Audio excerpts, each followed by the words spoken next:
Bonjour à tous et bienvenue dans cette nouvelle vidéo des tutoriels Nalios. Aujourd'hui, nous allons voir comment réaliser une mise au rebut. En effet, lorsque vous êtes une entreprise qui utilise des articles tangibles et que vous traquez entre autres le stock, il est utile pour vous de pouvoir connaître comment réaliser une mise au rebut et donc de mettre des quantités qui sont par exemple cassées ou qui ont subi un dégât et qui ne sont plus utilisables hors du stock qui est lui utilisable afin que toutes vos prévisions de quantité ne soient pas biaisées par ce stock qui n'est plus utilisable. Donc pour ce faire, il faut aller premièrement dans l'application stock, dans l'onglet opération et dans le menu rebut. Ici, vous aurez du coup toutes les mises au rebut qui ont déjà eu lieu, avec la date à laquelle ces mises au rebut ont eu lieu et les quantités. Et donc ici, nous allons en créer une nouvelle, car ici, j'ai un collaborateur qui m'explique avoir cassé des bocaux. Donc je clique sur créer. Ici, je choisis l'article qui est cassé, le numéro de lot, si c'est un article qui est tracé par numéro de lot, et la quantité que je mets au rebut. Ici, il y a 10 unités qui ont été cassées, donc j'en code 10. Et ensuite, je peux sauvegarder.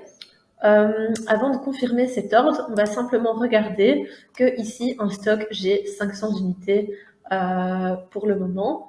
Et donc maintenant que lorsque je valide ma mise au rebut, j'ai maintenant mon stock qui a été mis à jour et il me reste 490 unités qui sont disponibles et prêtes à être utilisées pour vos différents transferts dans Odoo. Donc ça, c'était le moyen le plus classique, on va dire, pour encoder une mise au rebut. Mais vous pouvez aussi encoder une mise au rebut à d'autres endroits. Par exemple, lorsque vous faites de la fabrication et que vous êtes en pleine ordre de fabrication. Si je vais donc dans l'application ici, ordre de fabrication, et que je commence ici à produire mon yaourt, mon ordre m'indique que je dois en produire 120 et que j'ai besoin de 100 en bocaux, mais pas de chance, je viens d'en faire tomber 20. Donc je ne peux produire au final que 100 yaourts. Voilà. Je crée un numéro de lot.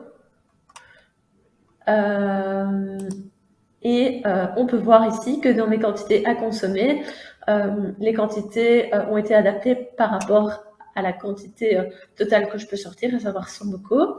Et donc maintenant, je vais simplement noter les quantités que je consomme réellement. Donc ici, je consomme bien 25 litres et 100 bocaux au lieu des 120. Et donc maintenant, avant de valider, je dois encoder que j'ai 20 bocaux qui ont été qui doivent être mis au rebut pour qu'ils sortent du stock. Et donc ici, je choisis mon article, je note les quantités en question, le numéro de lot, et je valide. À présent, on peut voir ici que du coup, il y a une mise au rebut qui a été créée, et je peux maintenant valider mon ordre de fabrication. Ici, étant donné que je ne produis pas toutes les quantités attendues, il va me demander si je veux ou pas faire un reliquat. Dans ce cas-ci, je ne pourrai pas les faire tout de suite, donc je note pas de reliquat. Et donc voilà, maintenant mon ordre est clôturé. Et donc j'ai ma mise au rebut ici qui est enregistrée.